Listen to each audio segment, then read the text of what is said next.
Hi guys, it's Julie Spencer again, author of the Buxton Peak series. We are just in the final chapter of Buxton Peak Book 2, Center Stage, and it is called Chapter 14, There May Still Be Hope. Kai, Ian whispered.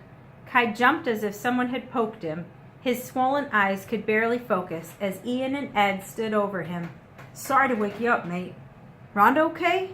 Kai sat up quickly and made himself dizzy. He put his head back down on his arms. He felt as if he'd been balancing precariously on the edge of sleep on an extremely uncomfortable waiting room chair. She's all right, Ian said.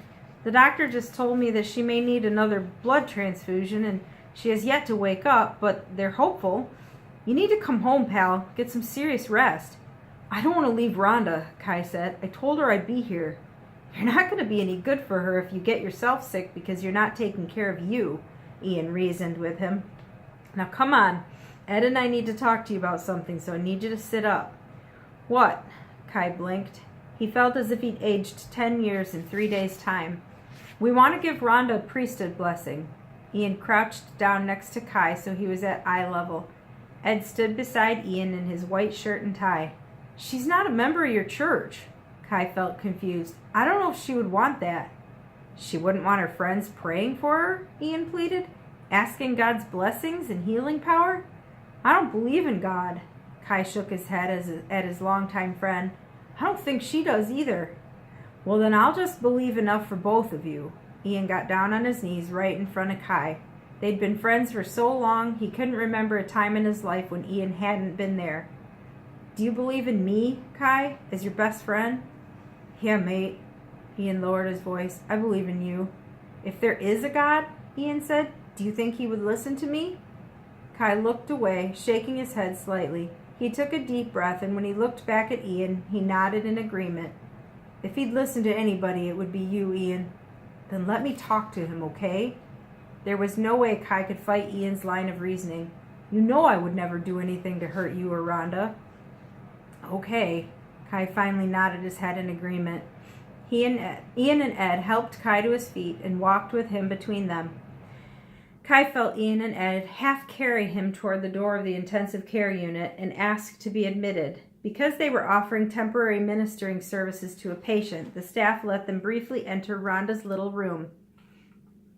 Ian and Ed set Kai in a plastic chair in the corner where he collapsed forward and held his head in his hands, just trying to keep his emotions in check for a few minutes. He couldn't look at Rhonda. It was too painful. She was pale and small with tubes and beeping monitors, and she was too still. It didn't seem like her. There was nothing of the vibrant young woman he had known and fallen in love with. This frail creature frightened Kai. He was afraid he'd already lost his girlfriend and the mother of their child, who was also clinging to life. The devastation hit him so hard he almost couldn't breathe. Kai watched as Ed opened a tiny vial of oil and dripped a few drops of it onto the top of Rhonda's head, then placed his hands there. He spoke a few soft words that Kai didn't understand, something about consecrated oil. As Ed ended the prayer, Ian stepped forward. The power and authority that came through Ian's words took Kai by surprise, and he watched as these two unassuming young men, with their hands on Rhonda's head, asked God's blessing to seal the anointing and provide healing power to their friend. Kai had known Ian from the time he was a little boy climbing trees, watched him wail on a drum set like he was taking out the aggressions of the world on them, listened to him sing notes that hit the tops of rafters in the highest stadiums. Yet nothing had ever filled a space more powerfully than the words this man spoke. It was like Ian wasn't the same boy he had been 2 minutes prior. For one brief moment, Kai almost believed that Ian was indeed speaking to a god. As quickly as the feeling came, he pushed it aside, but not before a few tears slid down his face. When Ian and Ed stepped away from Rhonda, Kai finally rose from the chair and wafted over to the woman he loved, as if in a daze. He leaned down and kissed her gently and almost felt her lips react to his touch. At least he wanted to believe they had. I'll see you in the morning, babe. Kai hoped she could hear his whisper. I know I promised I'd be here at your side, but I just can't stay awake any longer. Get better fast, okay? Because I don't know if I can do this without you. I love you." He looked into her peaceful face for another long moment, kissed her one more time, then let the guys lead him away. He barely remembered walking to the car, did not remember the drive home, and wasn't sure how he'd gotten in bed.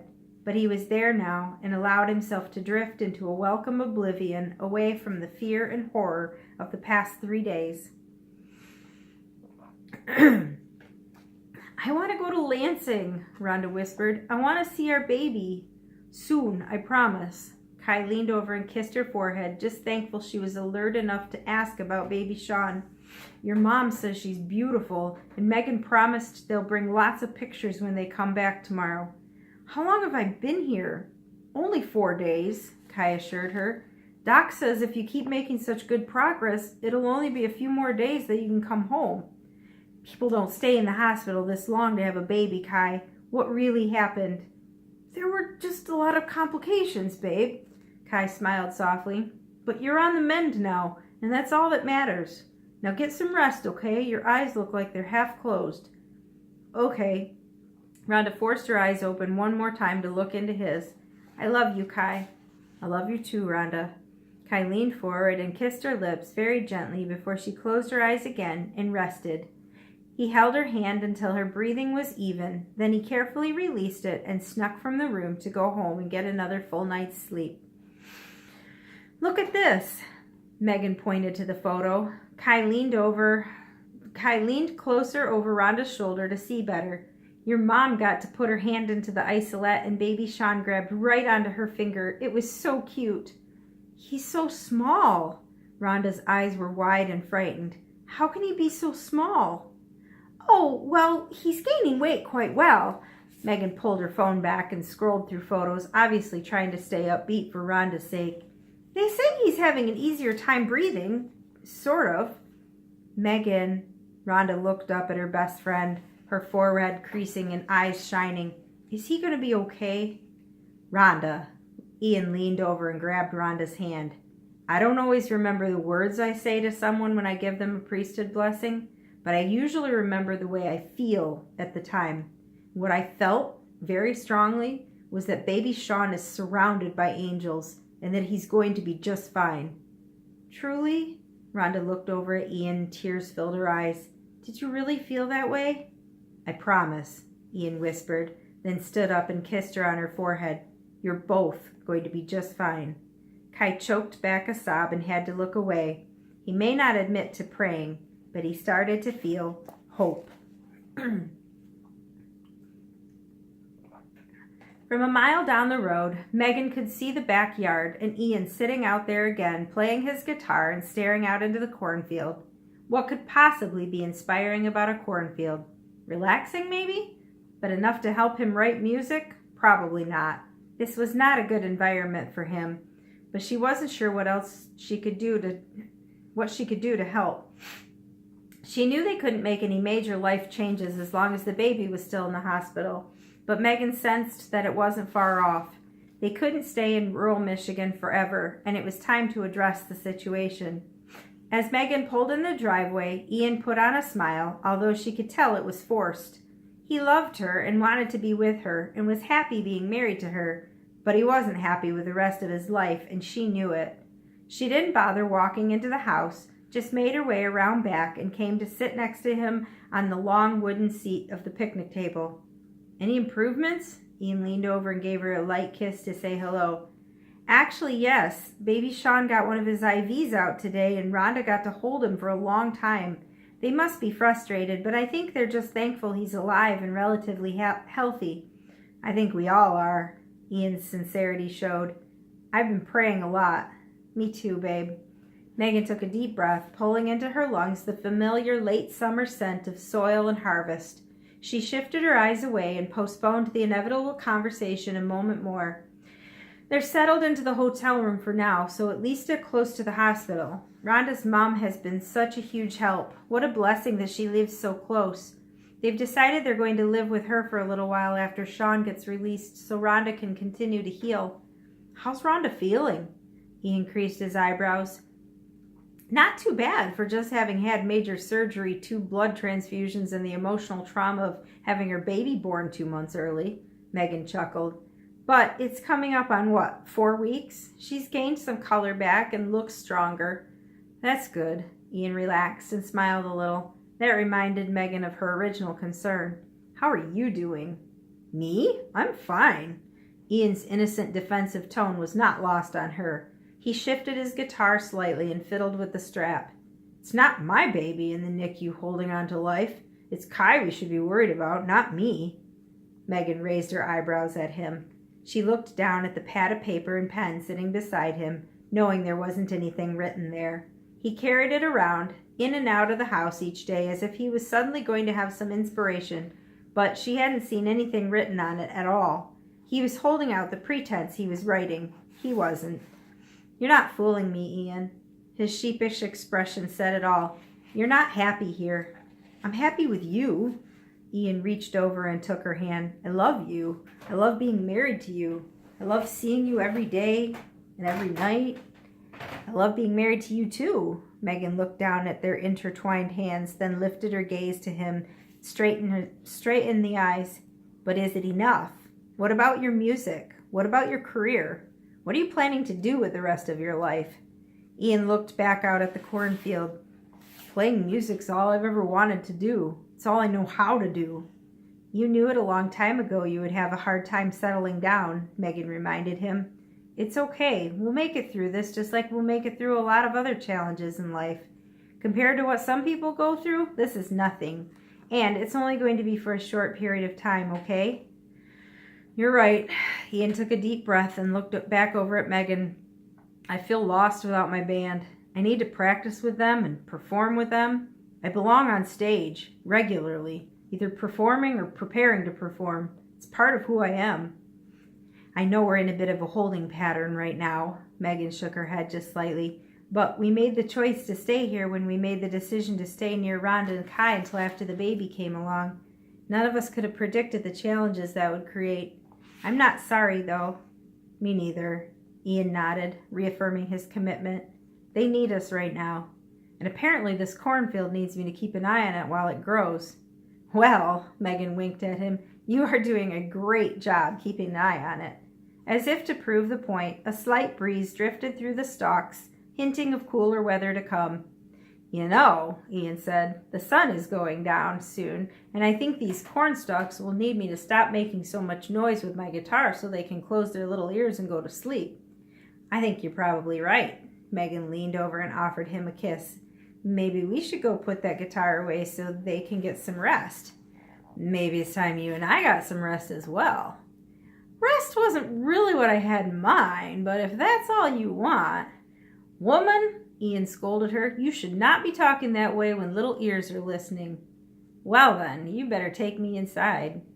After one more long kiss, that is just what he did. Okay, that is officially the end of Buxton Peak Book 2, Center Stage, but I will read you the epilogue to give you a little hint of what's coming in Book 3, which is Buxton Peak Book 3, The End of the Beginning. Okay, so we will read the epilogue. You ready for this? Just got a call from Andy, Ian's text read. Kai looked at it in minor shock. He stopped rocking in the chair and shifted baby Sean into the crook of his arm so he could more easily work his phone.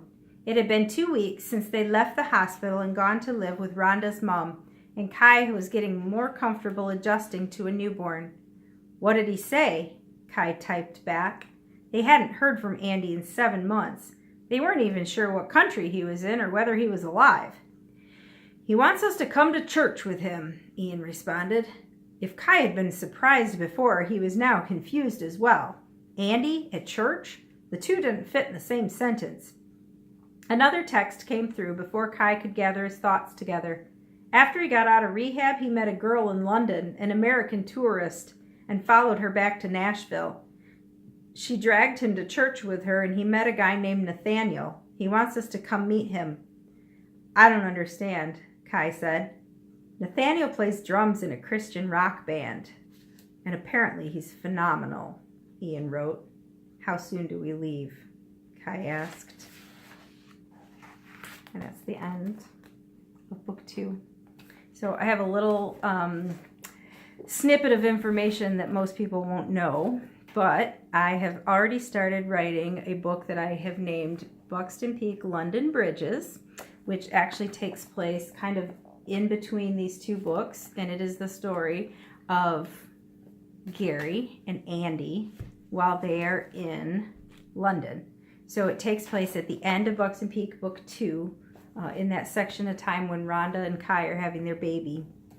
So it's going to be a really cool little story. Not sure how long it's going to be yet because I'm not done writing it, but you guys are kind of the first ones to find out about it a little bit.